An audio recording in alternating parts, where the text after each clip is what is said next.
अपने जा रहे हैं हल्दी घाटी। हम आए हुए ये टूर पे अपने स्कूल की तरफ से, जो कि है अथर्व विद्यालय।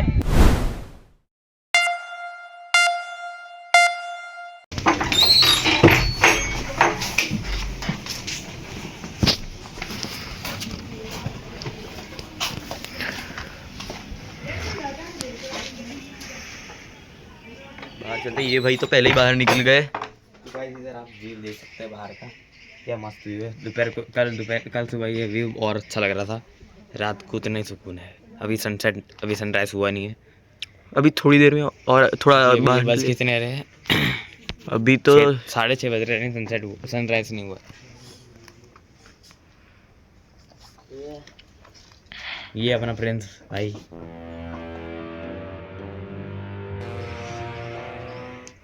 और ये अपना कुछ रूम में दिखा अंदर से। ये देखिए अपना हमारा रूम है। ये हमारे साथ हमारा एक रूममेट है।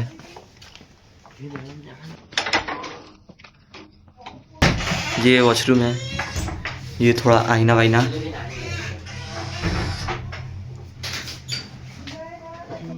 इधर गाइस ये अपने रिसोर्ट में कुछ ऐसा व्यू है।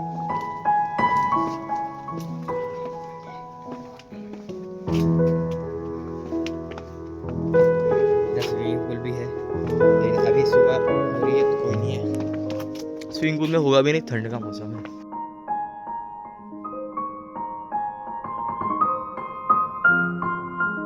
देख सकते हो आप, पूरा शांत पड़ा है, अपने ही बाहर घूम रहे बस। तो ये देखिए इधर से कितना मस्त व्यू आ रहा है।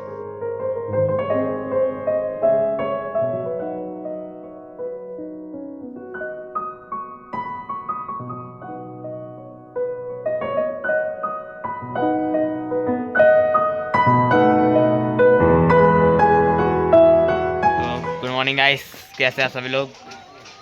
आज हम हैं कुंभलगढ़ के रिसोर्ट में, और आज अपने जा रहे हैं हल्दी घाटी।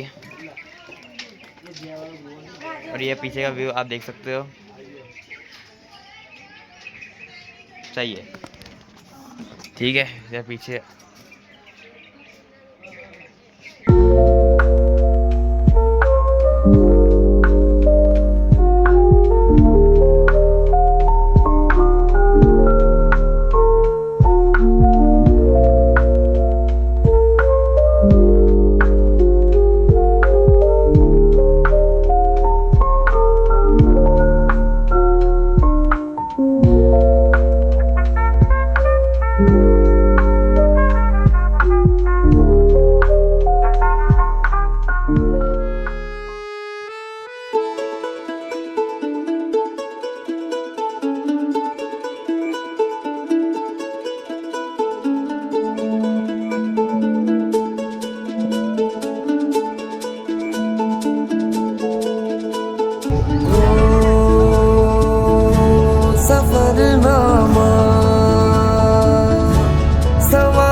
सफरनामा शुरू तुमसे, खत्म तुम पे। सफरनामा हो जिसे ढूंढा जमाने में, मुझे में था।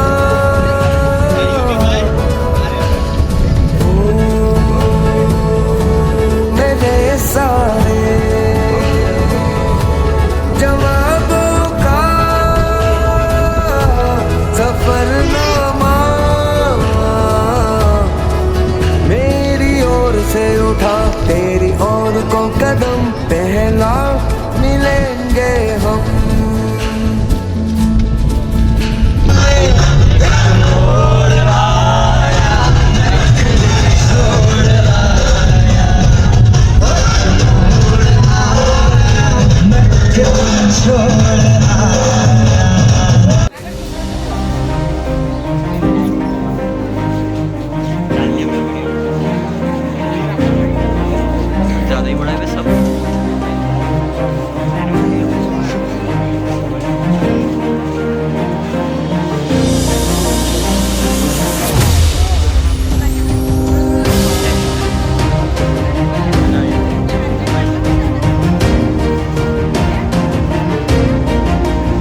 पगड़ी, क्योंकि उस जमाने में वो पहना करते हो होंगे नहीं, पहनते थे।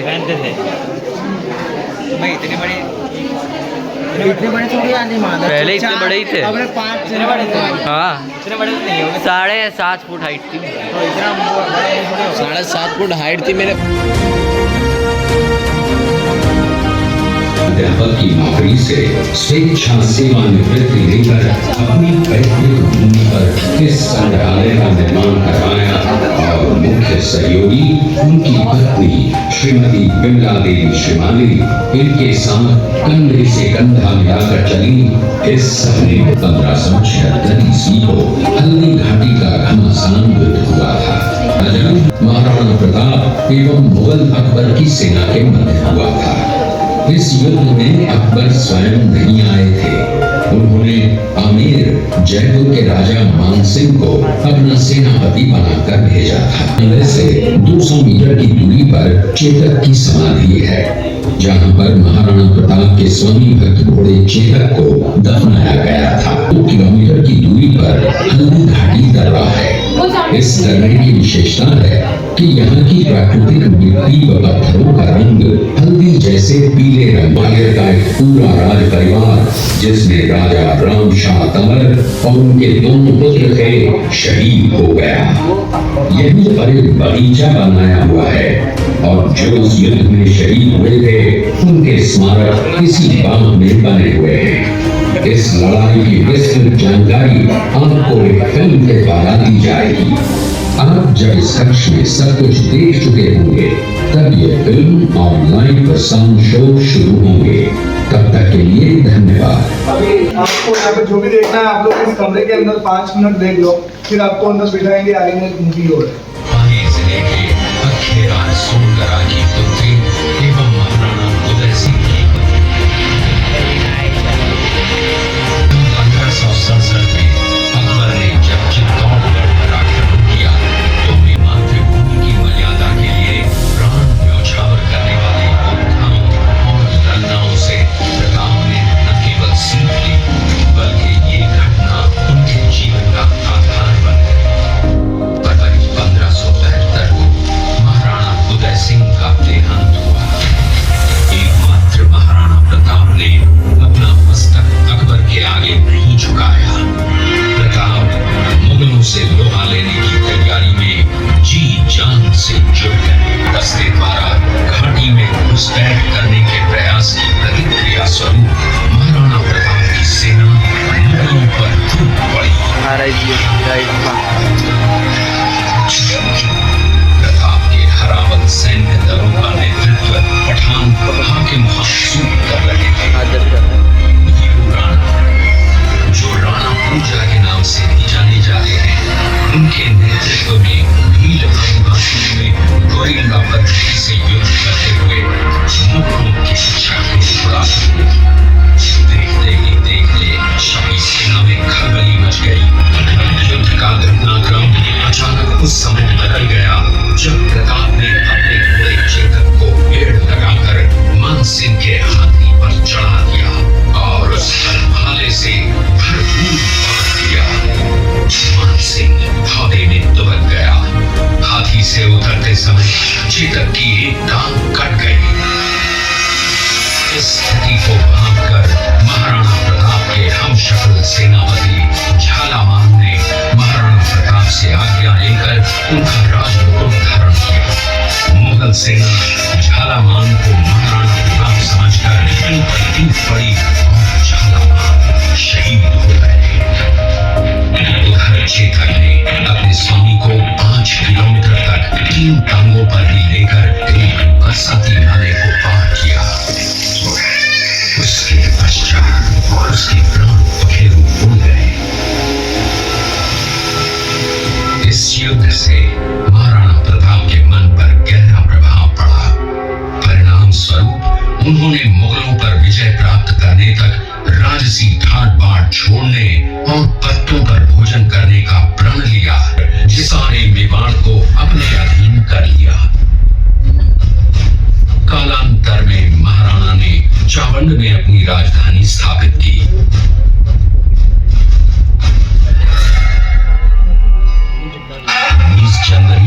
1897 को राणा प्रताप ने मात्र 57 वर्ष की आयु में इस संसार से प्रयाण किया।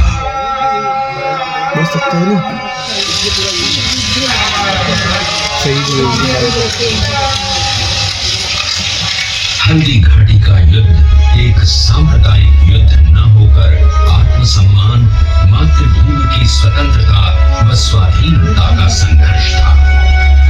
इसका प्रमाण ये है कि जहां पर अकबर की सेना के सेनापति जयपुर के राजा मानसिंह थे, वहीं पर महाराणा प्रताप की सेना के सेनापति काबुल के हाकिम खां सूब थे।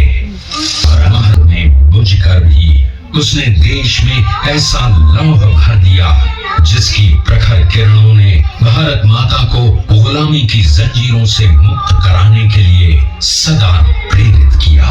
उनके पास पर्याप्त संपत्ति नहीं थी तो उनके वित्त मंत्री भामाशाह ने अपनी सारी सुख सुविधा को छोड़कर अपने राजा को स्वयं का धन 25 लाख 12 वर्षों तक अपनी सेना को संग्रहित किया, सैन्य शक्ति को बढ़ाया और मेवाड़ मातृभूमि को आजाद करवाया। गढ़ किला है, इस किले का प्राचीन नाम मच्छिंद्रगढ़ है। इस किले का निर्माण महाराणा कुंभकर्ण करवाया था। इस किले के अंदर 9 मई 1540 ईस्वी में महाराणा प्रताप का जन्म हुआ था। इस किले की ऊंचाई समुद्र तल से 3568 फीट की है। इस किले की दीवार 36 किलोमीटर तक फैली हुई है। इस दीवार का नाम ग्रेट वॉल ऑफ चाइना के बाद द्वितीय पायदान पर दर्ज है।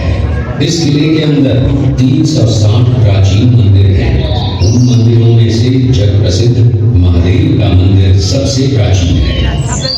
कुंभलगढ़ किला यहाँ से 65 किलोमीटर की दूरी पर है। मेवाड़ की प्राचीन राजधानी चित्तौड़गढ़ का है। इसी किले के अंदर महाराणा प्रताप का बचपन बीता था। इस किले की तलहटियों में महाराणा प्रताप ने अपने गुरु से शिक्षा प्राप्त की थी। ये किला 12 वर्ग किलोमीटर में फैला हुआ है।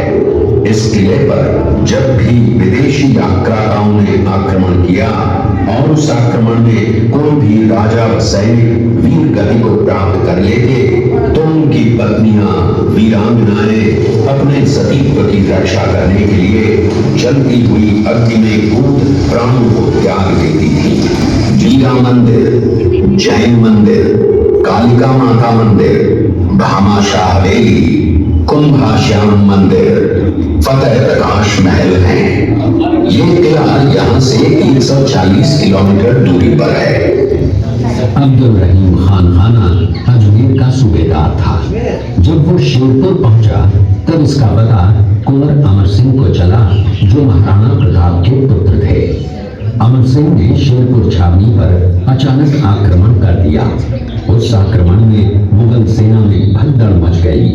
मुगल सेना को अपनी छावनियों को छोड़कर भागना पड़ा। छावनियों के अंदर से लूटा हुआ माल व अब्दुल रहीम खान खाना जिसकी बेगम आनी खान को बंदी बनाकर महाराणा प्रताप के सामने पेश किया गया।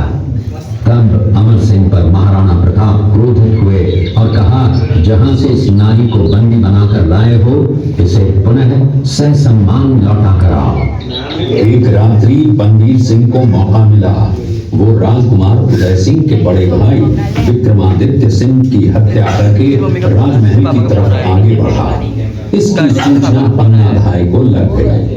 कुछ समय तक पन्नाधाय चिंतित हुई। तभी पन्नाधाय ने अपने पुत्र चंदन को राजसी कपड़े के अंदर छिपाकर पत्तों से ढक के महल के बाहर निकालकर गुप्त रास्ते से कुंभलगढ़ भेज दिया। ये घटना महाराणा प्रताप की वीरता को दर्शाती है। एक समय नरभक्षी बाघ का आतंक उस बाघ का शिकार कर उस बाघ को मार डाला। ये घटना महाराणा प्रताप की वीरता की प्रतीक है। कृपया अब आप सब पीछे की तरफ देखिए। इस दृश्य में देखिए महाराणा प्रताप अपनी प्रतिज्ञा का पालन करते हुए। महाराणा प्रताप ने प्रतिज्ञा की थी कि जब तक अपनी मातृभूमि को शत्रुओं से मुक्त नहीं कर लेगा तब तक न तो मैं महलों में रहूंगा न किसी किसी धातु के पात्र में भोजन करूंगा, न किसी लकड़ी के बिछौने पर सोऊंगा। पत्ते ही भोजन के पात्र होंगे, जमीन ही बिछौना होगा।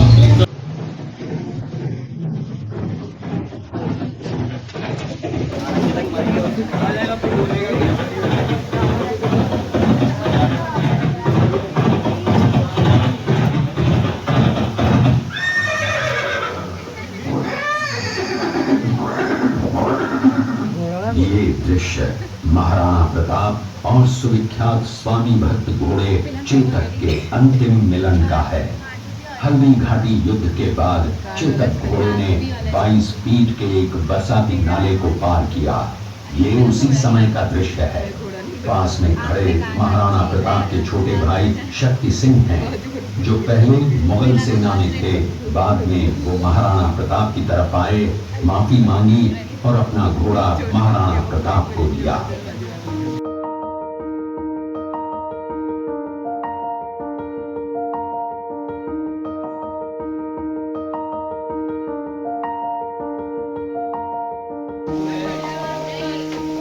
गाइस बोटिंग क्लियर दिख रहा है। महादेव जी राम राम दे तुझे माझ्या वीडियो खाते माझ्या वीडियो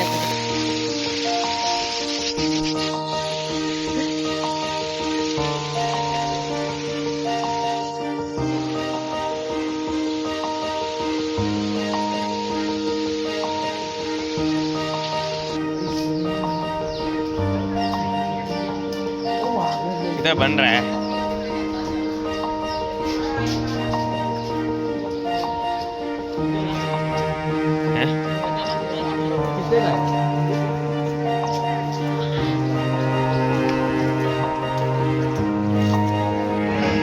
इधर गाइस आप देख सकते हो भीड़ लगी है अंदर आने के लिए।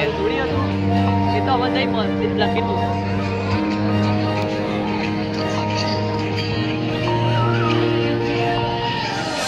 ये ऊपर आगे बन रहा है।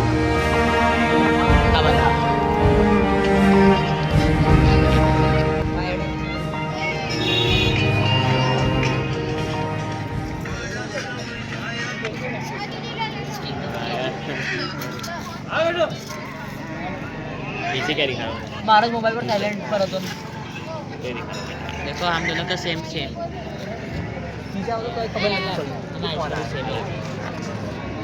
कलर सेम कलर से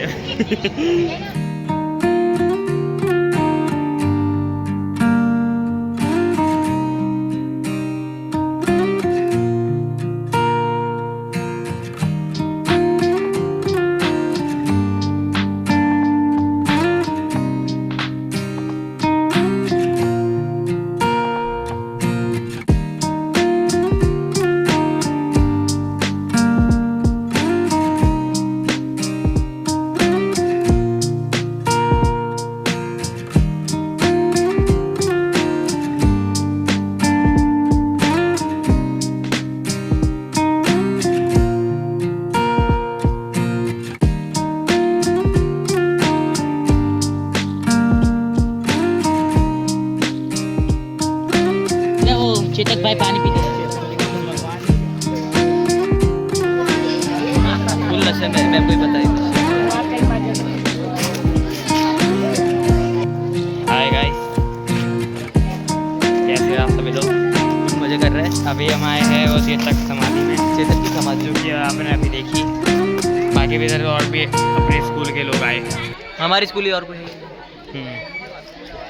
बाकी कोई नहीं इधर। चेतक भाई का समाधि है। चेतक भाई के लिए ओम शांति। चेतक भाई पानी पीते वहाँ पे कितने पानी पीते थे? वो सामने इधर बाथरूम में जाते थे।